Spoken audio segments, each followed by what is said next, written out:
Hey everybody, welcome back to the Surf and Sales podcast. I'm Scott Leese here with my co-host Richard Harris.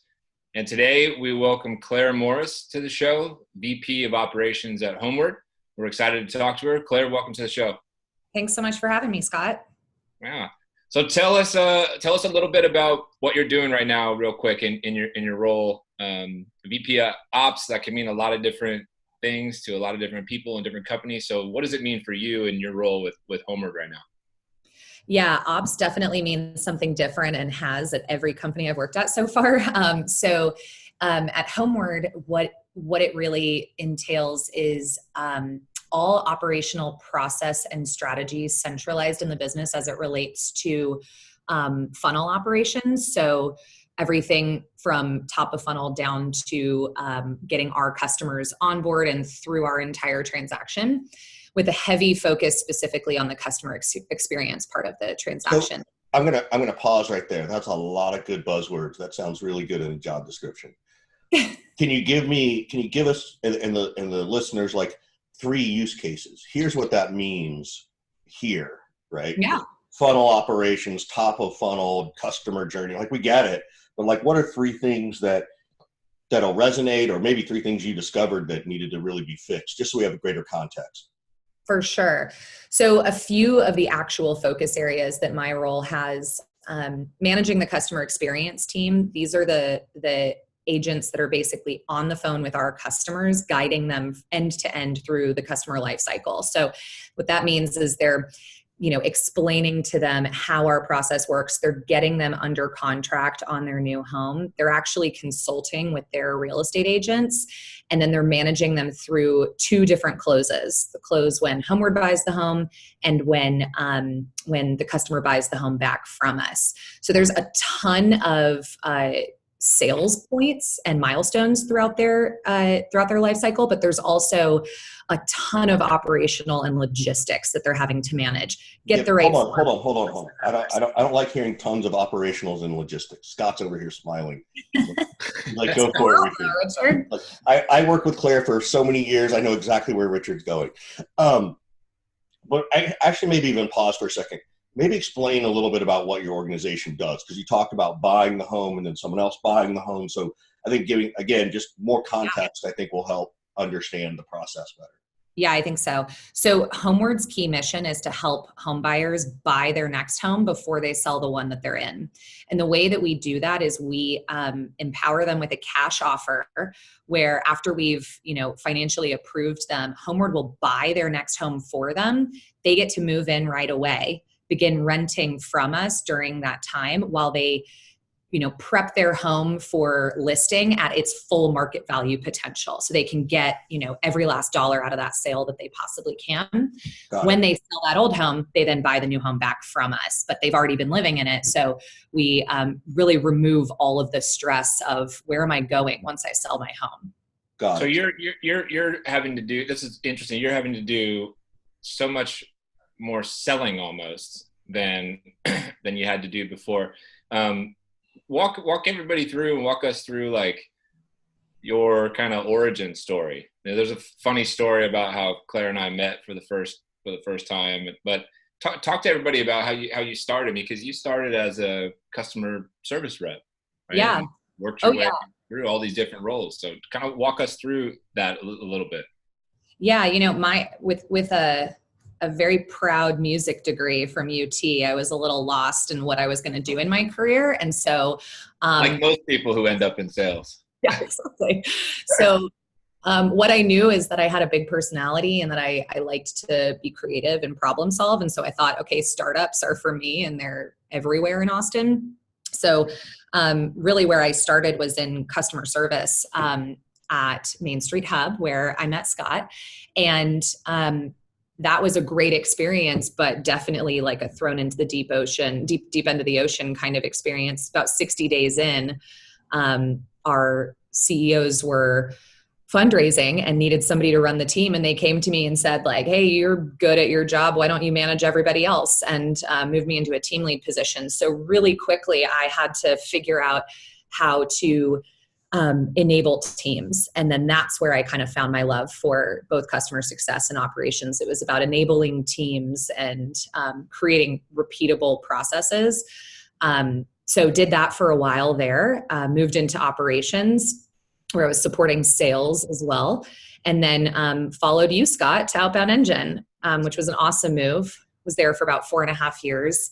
And during that time, it was so fun. I got to build a centralized operations department, meaning sales ops, customer success ops, finance ops, billing ops, everything sat centrally in the business versus rolling up into their different departments. And we got to have this like hub of, process experts and vendor managers and people obsessed with automation and empowering the teams that they supported. And I think we did a pretty good job there at that. So that was really fun. And then moved from Outbound Engine to Shipping Easy, where I actually moved back into a full-time dedicated customer success role as VP of CS there. And that was a brand new experience for me because the company had already been acquired. It was definitely a larger team that I was starting with than I had before. And so it was really about inheriting something that was already built and figuring out how do you untangle and put back together something that you feel like is faster and stronger and better, which is a lot harder than I think starting from scratch. And then most recently came to Homeward, where I'm now at the earliest stage I've ever been at, joined before we were even at 10 employees and where no processes existed at all. So I'm getting to kind of build it with my own vision, but we're certainly building the plane in the air. So one of the things that I find interesting in that you've had to interface and talk to so many different departments, right? You've had to work with sales and CS and finance and all these things. Like, what advice would you give, other sales executives, VPs or operations folks? What advice would you give them in how to best manage those different relationships and personality types, right? Because, the head of finance is a different personality probably than I do, right? Yeah. So what advice do you have there? Yeah, I think it really all comes back to alignment on what you're trying to achieve. Where the only place I've seen this, or the only times I've seen this done really well is when the different people at the table in the room agree first and foremost before the conversation, we're trying to put X number of dollars on the board, right? And these are our, constraints that we're going to operate under. And we agree about those. Okay, now we can really duke it out about how we're going to get from A to B. When you have, it's interesting in my role today, I carry a sales quota with my team, and not just in terms of number, but in terms of revenue and attachment, and there's all these elements to it. And so I desperately want to get every deal on the board with as many dollars attached to it as possible. And sometimes what that means is we need to make concessions for our customers, or we need to get creative. And finance operations, because we're a financial product, is a huge part of the conversation. And there is this very natural tension between finance and customer experience on a daily basis, where I'm negotiating about what can we do to make this deal happen. And what does finance do to pause you? Like, I want to hear stories, like, without blaming people. Yeah, well, finance's charter is protect the unit, right? Protect the value of our unit in our unit economics and make sure that we have a business that when it scales is going to be margin positive. And that's like a good thing that I'm super on board with. But if our customers feel friction in the process around, for example, let's say like the rent, how do we still achieve positive unit economics, but make that a no friction process so that doesn't even have to come up as an objection? It's something that we actually grease right along for our customers. So I'm going to interject on this one a little bit, because I see this a lot, particularly at this stage, right? You're at that early growth stage. I don't know where you are in terms of funding, but sometimes people get confused that every dollar counts is different than every customer counts. And there are deals, and feel free to, this is my new favorite hashtag, which is blame Richard, but feel free to blame Richard, that there are deals you have to make in your first 2 or so years of a new startup that you would never, ever make with a rational brain. simply so that you can tell that story, not the story of the money behind it, but more about, hey, we're helping this many customers get in. Yeah, that story in and of itself, Richard, is the story that we all have to tell the VPs of finance. Constantly. You just gave the story.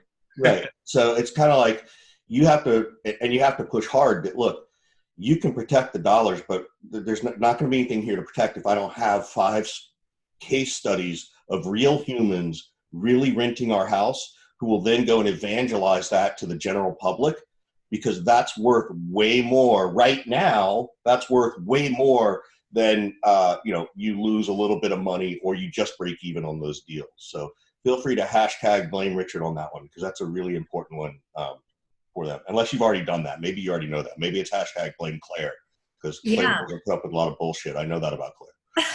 It's definitely an active conversation that we're having. And it's important not just from getting the customer stories, but the like learnings that we get. There are assumptions that we can make left and right, but until we actually manage this use case and figure out like, okay, where are our boundaries really? We don't know what parameters we want to put in place to scale. And that's where Claire's genius, because I don't think that way. I'm not sitting here going, oh, wait a minute. We can redefine or better understand the process in addition to the customer story. Like, I'm a sales-minded person, right? Like, and I think that's tremendous value, because that's a second thing that's of equal value to the customer story, if not more, because you have to align your operations. This is an area where having the operational background that you have, Claire, as well as the early customer service background, I think it has given you the ability to think differently right away than Richard says that he does, or even I do, right?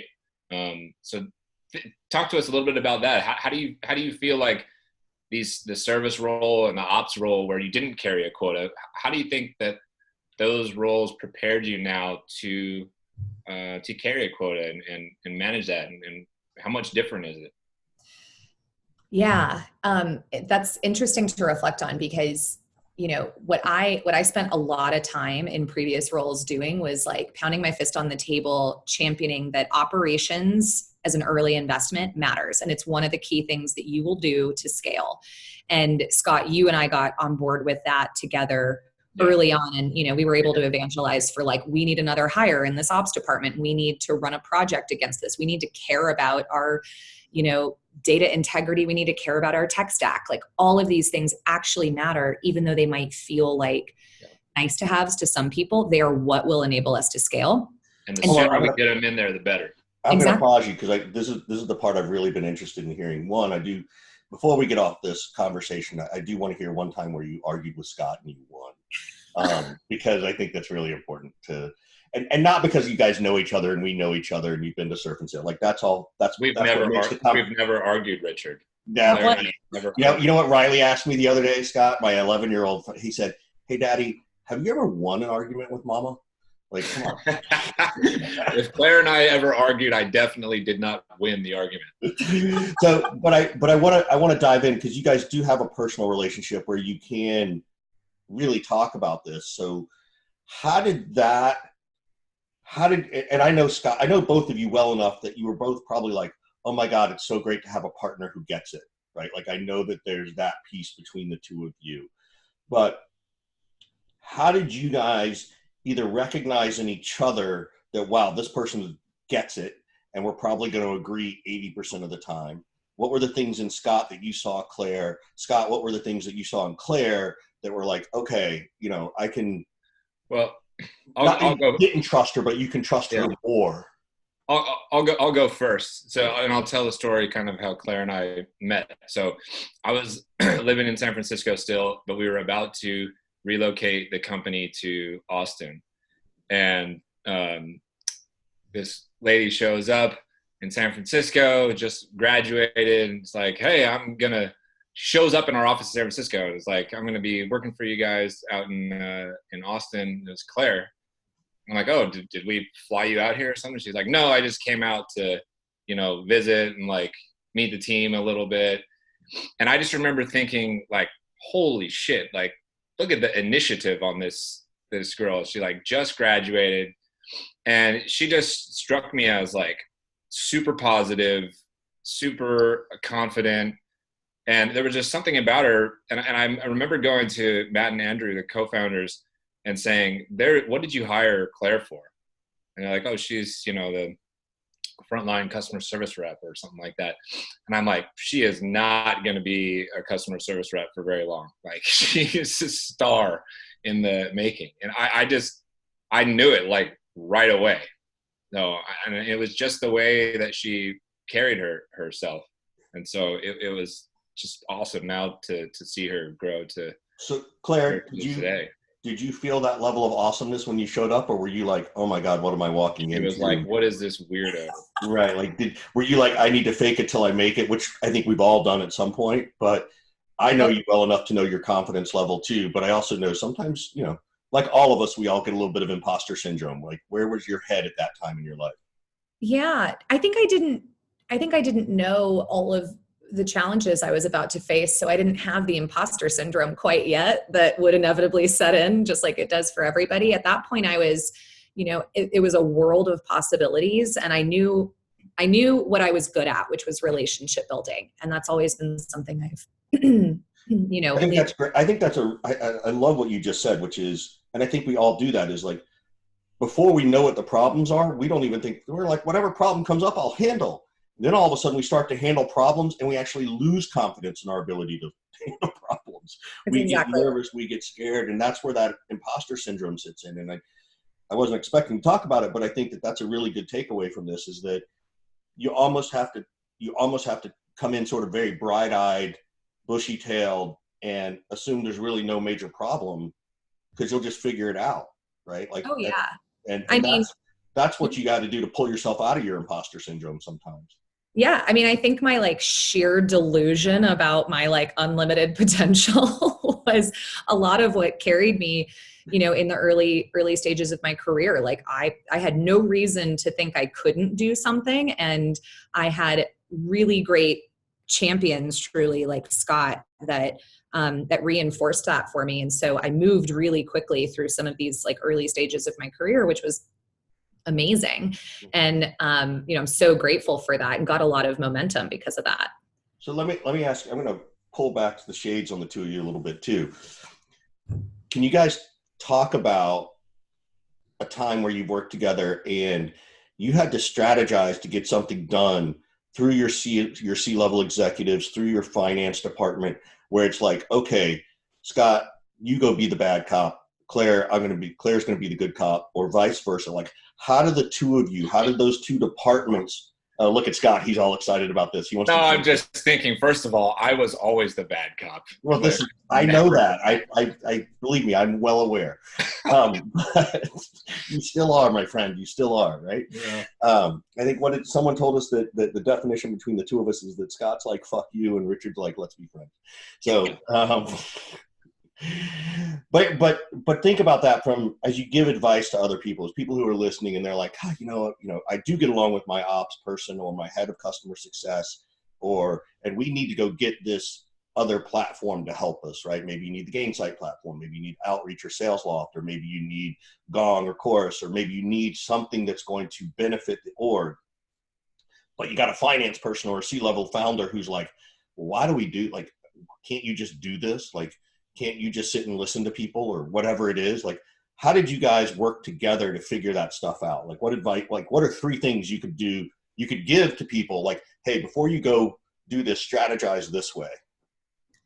I mean, I've got one for sure. So, pretty early on, I recognized that what comes with being sales ops and being the person to like enforce process and enforce regulation in the sales team, it comes with people feeling like you can be the enemy, and like you're constricting their ability to grow, which isn't the case at all. And so, my team was really self-aware about that early on. We like jokingly called ourselves cops instead of ops, because it was just like this brand that we were constantly having to manage. And the way that we did it well, and Scott, I mean, you can speak to this too, is it was like, well, how do we ensure that the entire sales department knows that our number one goal is the same as theirs, which is like put deals on the board, get paid.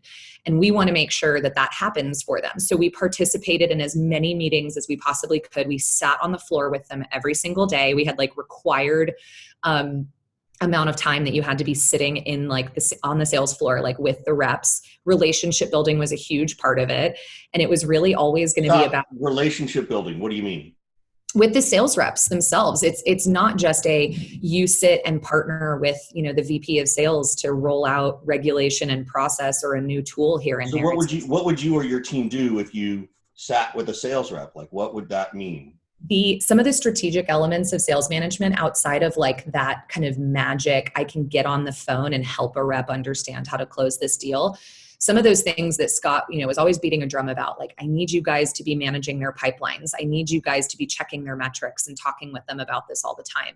We recognized that it was hard for managers to prioritize those activities. So we did it with them. We sat there with them and looked at their reps' pipelines and said, what do you think the takeaways are? Here are my takeaways. What's our plan for this individual rep? Great, let's go deliver it together. So it was this partnership at every level of the sales organization. So the reps, they got advice and consultation from us, people that really thrive with metrics and numbers, and helped translate it for them. If you do what kind of advice would you give them?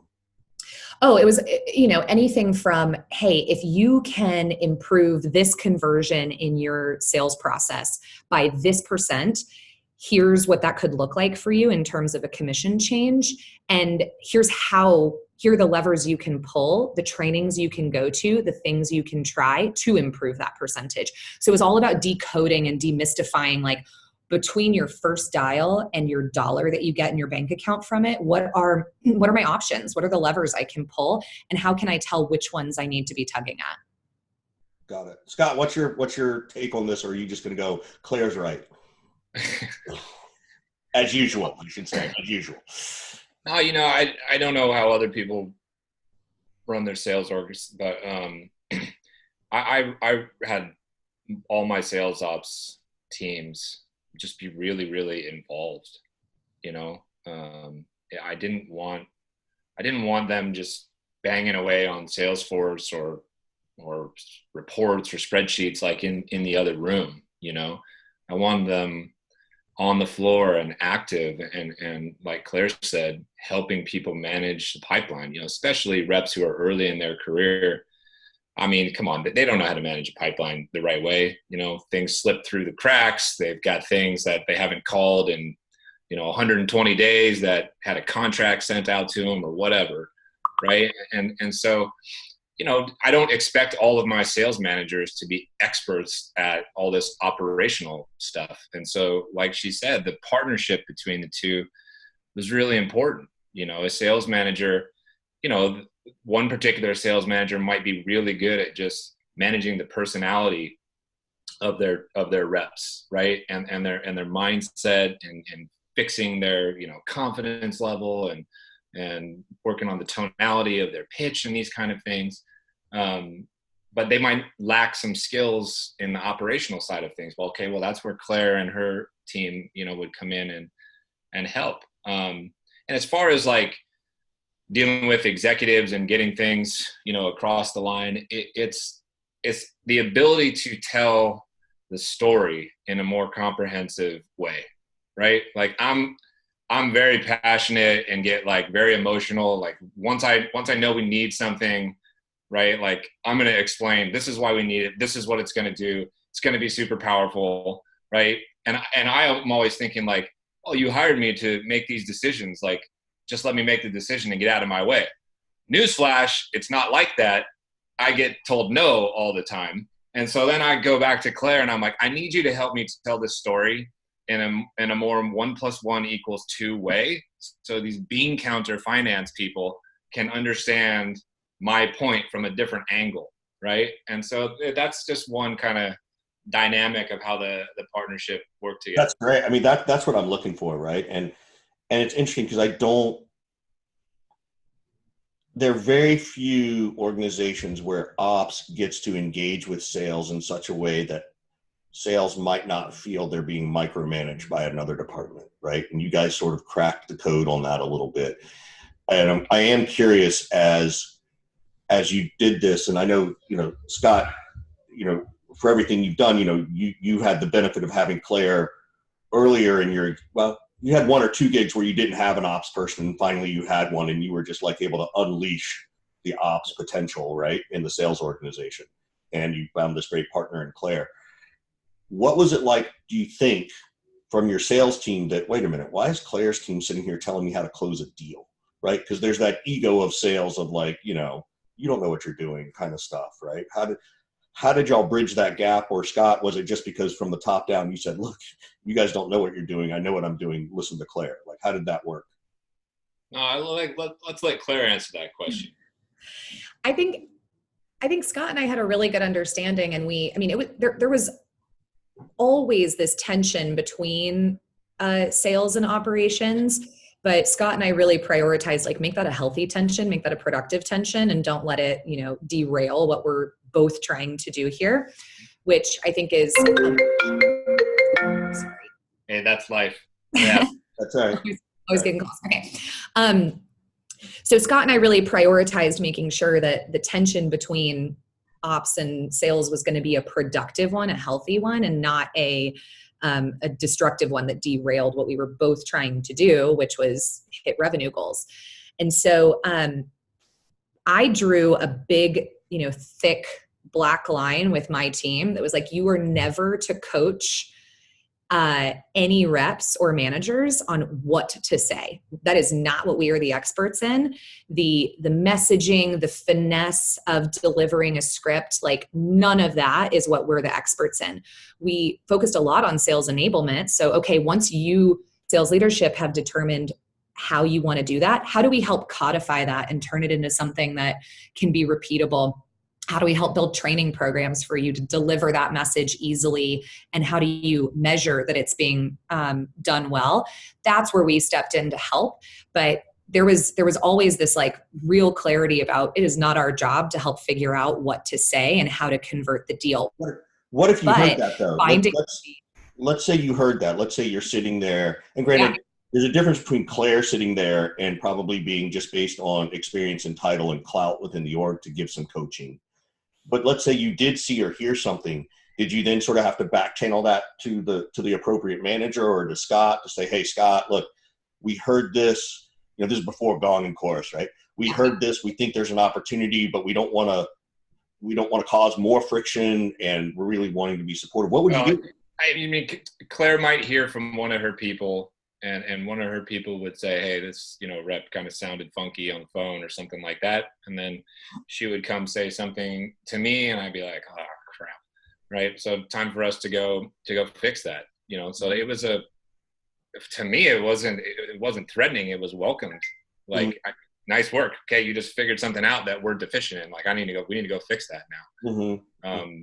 And maybe that's the dynamic. Like, maybe there's sales leaders or managers out there who would be super threatened by, the head of sales ops presenting feedback from one of her team members on somebody and what they're saying on the phone. I don't feel threatened by that at all. I just think we're all just trying to close deals. I could really care less how we close the deal or even who closes the deal. Let's just get it. Right. So I'm going to ask for another dynamic in the relationship. And again, it's because I know you two. Scott, to what Scott just said, look, let's just get the deal. Let's close the deal. Don't worry about it. Claire's like, whoa, hold your horses. We need to work around this process a little bit, right? How did the two of you manage that? And more importantly, Claire, what advice do you give to ops people who need to manage me? Yeah. Yes. That's good. What advice do you give the head of operations to manage the VP of sales? Well, I think it's about striking a balance, because truly, like, the number of times that Scott had to say, like, hey, Claire, I hear you, but, like, is this really going to make the difference? Or is this just going to, shut down our ability to close deals? Like, and is that really what you want? Like, I had to get reality checked too, sometimes. And so it's about having this openness to, like, hear the feedback and regularly check in on, like, are we still working towards the same goal here? And, like, but that's not what I want to hear. Don't give me this kumbaya bullshit. Right. It's true though. And I think you don't work for Scott anymore. You don't work for him. He doesn't really affect your paycheck.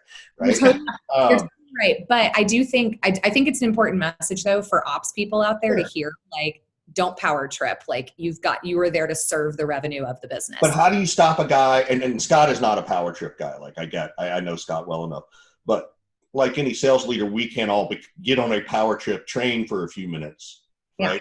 How do you manage that personality? How do you try to coach them to wait? Take a deep breath, Scott. Take a deep breath, Mrs. VP of Sales. Like I'm on your side here.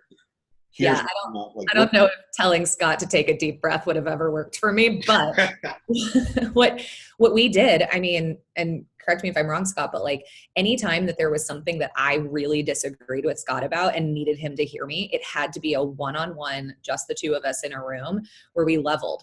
And I would just present to him like, hey, here's why I'm fired up about this. Here's why I'm being a dog with a bone about this. And I won't let this one go. You know, this is what I think the fallout is. This is what I think the opportunity is. Let me present it in a way where you understand, you know, the business impact. But then it was always about our human connection and our relationship, where I was like, I had to level with him and be like, Scott, you know, I wouldn't be harping on this so much if it didn't really matter. Like, do you trust Scott, me? How would you hear that? Like what was the moment where you're like, wait a minute, okay, I got to stop what I'm doing. I got to check myself and really, and I know over time it probably got easier, right? Like in any relationship, but how did you check yourself as a head of sales who's always focused on hitting the number? It's December the 12th today. And now Claire's coming in here to talk to you about some operational bullshit that you're like, I just need to hit the number by the end of the quarter. Like, how would you check yourself? Well, I mean, I never really thought of it as operational bullshit. I thought of it as her trying to find ways to help my team and I perform better. And a lot of the times it was things that I thought might slow us down. They might be good overall for the business, and I'm trying to balance like overall for the business versus what I need right now and what I think my people need right now. But you know, I think she didn't mention this because she's being kind, but like one of the things you need to do when you're in sales ops is you probably got to manage the emotions of the head of sales, right? And you know, like anybody, you know, who's in my role, probably like we go up and we go down based on how well we're doing. And so, you know, I think number one, you got to get really good at if you know the person you're working with, you get good at reading their emotions and their state of mind. So like Claire probably could walk past my desk and know, nope, not going to talk to Scott right now. Going to wait, you know, an hour or something when looks like he's a little happier, right? And she said it herself. Number two is like, don't have that conversation with me, you know, on the floor in front of 200 people or in front of other managers or whatever. You know, pull it in a private way. And then number three, like, just sit down and be real. And, you know, she would sit there and say, Scott, you're pushing back, but you gotta listen. And like, there's just a certain way that she would speak to me. I was like, you know, this is human to human situation right here. Like, put away my, you know, bias or my initial, you know, disagreement, and like, you know, just really level. And, you know, there's one particular moment where, I remember one time where I specifically like upset her, and I remember her coming back to me and being, you know, pretty emotional and like upset, and was like, did you make her cry? Oh, he did. Again? What do you mean again? Because I know you, Scott. I know how you push. You made me cry. Well, I know this story. I called him when I think you were in London, and I was like, I interrupted for a joke, but coming back to it, like, so Scott, tell your side, and then I want to hear Claire's side, because I think it's really important. No, I mean, my side was just like, you know, that in my memory, that's the only time that I really like ever upset her. And, you know, she came and told me about it, and I was like, well, I fucked that up. Jesus, I leaned way too hard on that, and I didn't hear her properly, right? And I believe I tried to immediately rectify that situation and the decisions that were made. Can you share if you're allowed to, can you share the topic? What was it?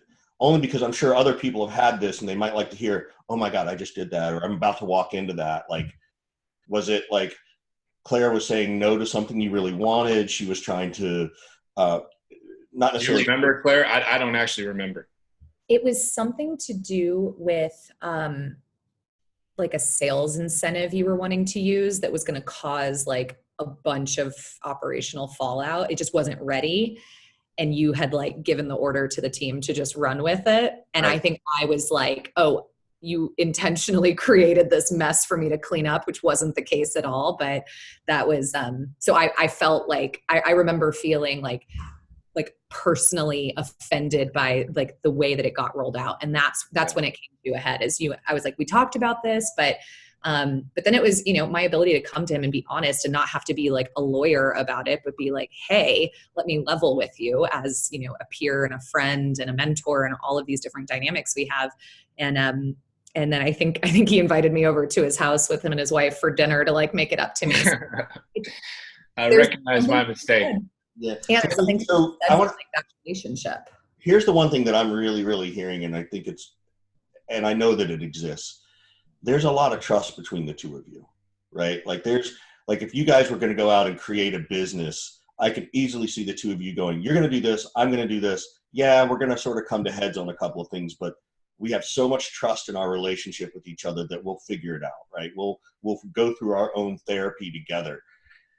Didn't start that way, right? Like, granted, I think, from day one, from Scott's point of view, there was something there that he recognized to say, all right, this woman knows what she's doing and she's going to be a rock star, which you have, continually grown into as I've watched. But how do you build that trust between people, right? I think, Claire, you hit on it at the beginning of the conversation, but I really want to go a little deeper, right? Like go below the surface. Like, what are some of the little things you guys would do to build that relationship so that when these things came up, you could still be passionate about your side? You could push each other to the brink, but even if you did, you could still pull back and go, wait a minute, we still love each other. We still care. What is there anything in your mind that makes you go, oh, here's some of the stuff we did to always foster that trust? One thing is that early on, Scott says that he, saw something in me, but he was one of the first like members of senior leadership in my career that I worked with that started actually like asking me what I thought and treating me in moments like a peer and not just, the frontline rep that I was. And that meant, more than anything else, it was, wow, he trusts me. He values me. That is such validation. I can trust him. And I want more than anything to be valuable to people and to help. And he was one of the first, members of senior leadership to like make me feel like I was doing that and to entrust me with that and use me as a resource. That was huge for me. I think everybody should hear that loud and clear. Like, I want to make sure we harp on this for people in the back of the room that, you gain trust by asking questions, and you ask them in a way of not a question that leads to the path you want, but just to hear someone else's opinion, right? Yeah. It doesn't even matter what their opinion is. It's there to build that relationship, not in a manipulative way, but also, and I know Scott will ask that question because he wants to check himself a little bit. Like sometimes Scott's very self-aware, and I think that self-awareness builds tremendous credibility as you move up your career to just say, hey, what do you think? Or, hey, how would you handle this? Or even say, what am I missing? Those are the kinds of questions I think that help foster that. If I've heard you correctly, I just want to make sure we spend a little time on that trust piece. Absolutely. I mean, trust is all about like authenticity and integrity. And the earlier in a relationship that you can start to build that and really it's about showing respect and finding value in one another. The earlier you can do that, like Scott and I will have that forever because of those kind of early stage conversations that we had. I have the same thing with Scott too. So Scott, what about you? What are the things that you do when you're trying to build, cross departments? You're trying to build this relationship. You're trying to build this trust, with ops or even a different department, marketing or whatever. Are there certain things that you've just learned as your own pattern to help foster that relationship so that not to manipulate the situation, but then when you do need to go get stuff done, that they're willing to hear you out? you know, one of the things I try to do is just get to know people a little bit and spend a little bit of time with them. So it's as simple as like eating lunch with them or randomly asking them a question about something. But honestly, more than anything, I actually try to say to folks, you know, how can I help? And there's lots of times where I get people from every department in the company who just come to me asking me for advice about something, and that level of openness, I guess, and maybe willingness to like help Claire or help Richard solve a particular problem that has nothing to do with me and my, you know, department or my immediate needs. I think I try to position myself as a resource like that, and then, you know, in theory, that helps people, you know, trust that I have their best interests and the company's best interests in mind. And then if and when I do need something, you know, there's some goodwill built up there. You know, I don't know. It's hard for me. I mean, I tend to trust people like pretty quickly. There's this whole like, oh, trust is like earned thing and not just given. Like, I don't really subscribe to that too much. Like, you know, if I meet somebody and I'm like, well, this person's like really good at what they do, I'm kind of operating on that premise that they're really good at what they do. And I'm not sitting here going like, oh, Richard's got to prove himself to me before I, you know, trust him to work on this project, you know? Yeah. So I kind of give a little more of the trust away sooner. Okay. I'd expand on that and say, you know, people trust people that are self-aware. And, you know, a page out of Scott's book that I've taken is like, acknowledge what you're not the expert on and give that credit where it's due elsewhere. And, you know, for example, I'm at Homeward now in a completely new industry. Like, I'm in real estate. I haven't spent a day in real estate previously, with, you know, the exception of having real estate agents as customers at Outbound Engine, but it's like so different where there is so much to learn here for me. And I could come in, you know, fake it till I make it and pretend to be the expert here. But instead, I mean, that's not going to work for me. So instead, really showing a lot of humility and recognizing that there are other experts in the room and just asking those questions and looking to them as a resource, regardless of role, I think is super important. And it will both help me learn and also like build me credibility, and really foster those relationships. Yeah. Well, as we wind down the show here, Claire, Richard and I like to do something a little different on the podcast. We like to say, how can we help you? What kind of question do you have for us? What kind of advice do you need right now that we can try to, you know, let you walk out of here with with one little nugget to think on and something to, you know, take away and put into action? Well, you know, we were chatting about this a little bit before the call, but, you know, early stage, you know, you're getting past survival phase and now you're getting into growth. Achieving your kind of day-to-day transactions and numbers and hitting those things on the board, and balancing that with larger strategic initiatives that are actually going to enable your growth, it's so hard because one is not a priority over the other. How do you, at this stage, really balance those two things? What you know, philosophies do you use? What techniques do you use to zoom in and out from the immediate instant gratification of the next deal on the board to thinking about bigger strategy? Yeah, I went through a 30-day cycle on, I'm a big Headspace meditation guy, and they have this whole program for 30 days, 10 minutes a day on learning how to focus. And it really helped me understand that at a different level. One thing I've done before that was that I color code my calendar, red, yellow, green.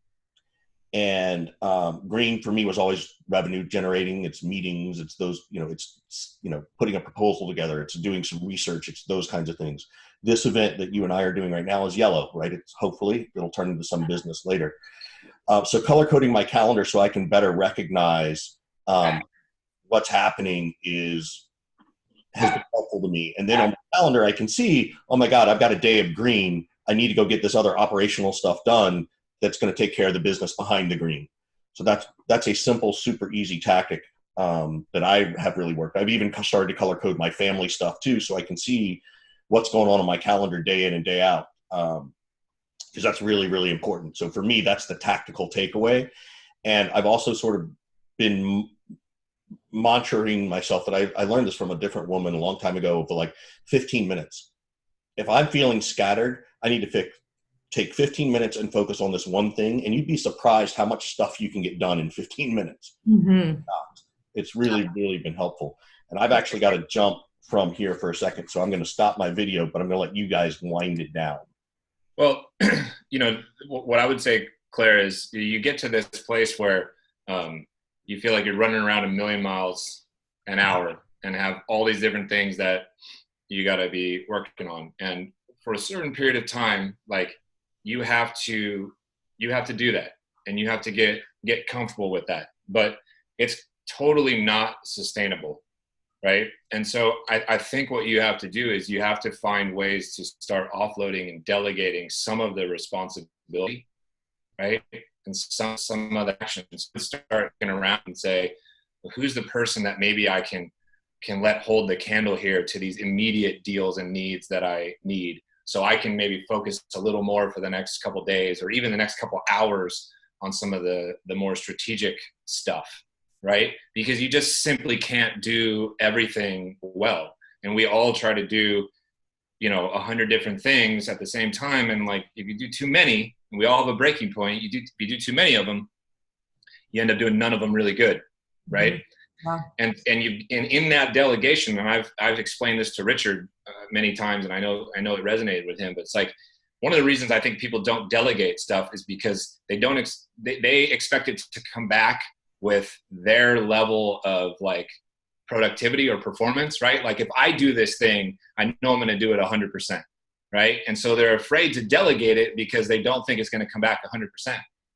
You got to get comfortable with it coming back at like 75%, right? Because that's 3/4 of the work. They got you started. It's so much easier to take something and finish it if somebody's already kind of started it for you. And that's a good coaching and kind of teaching moment for you with people underneath you, as well. So I think, my advice would be start looking around and figuring out who can help me on any of these little projects. Because even if they lighten the load on you by, 15 minutes, 30 minutes, 1% a day or whatever, I think it really starts to make an impact, and it frees you up, and you catch your breath a little better. That's awesome. Yeah. That's great. Cool. Well, thanks for being on the show, Claire, and we'll be in touch. It's always good to talk to you, and good to see you. Yeah, you too. Thanks. All right. Bye-bye. Bye. Richard, you got to kill the recording, dude. Whatever. You'll clip this last part. Yeah, he's going to clip it. Okay, well, All right, Claire. This was great. We'll I'll talk to you later. Bye. Bye.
Bye.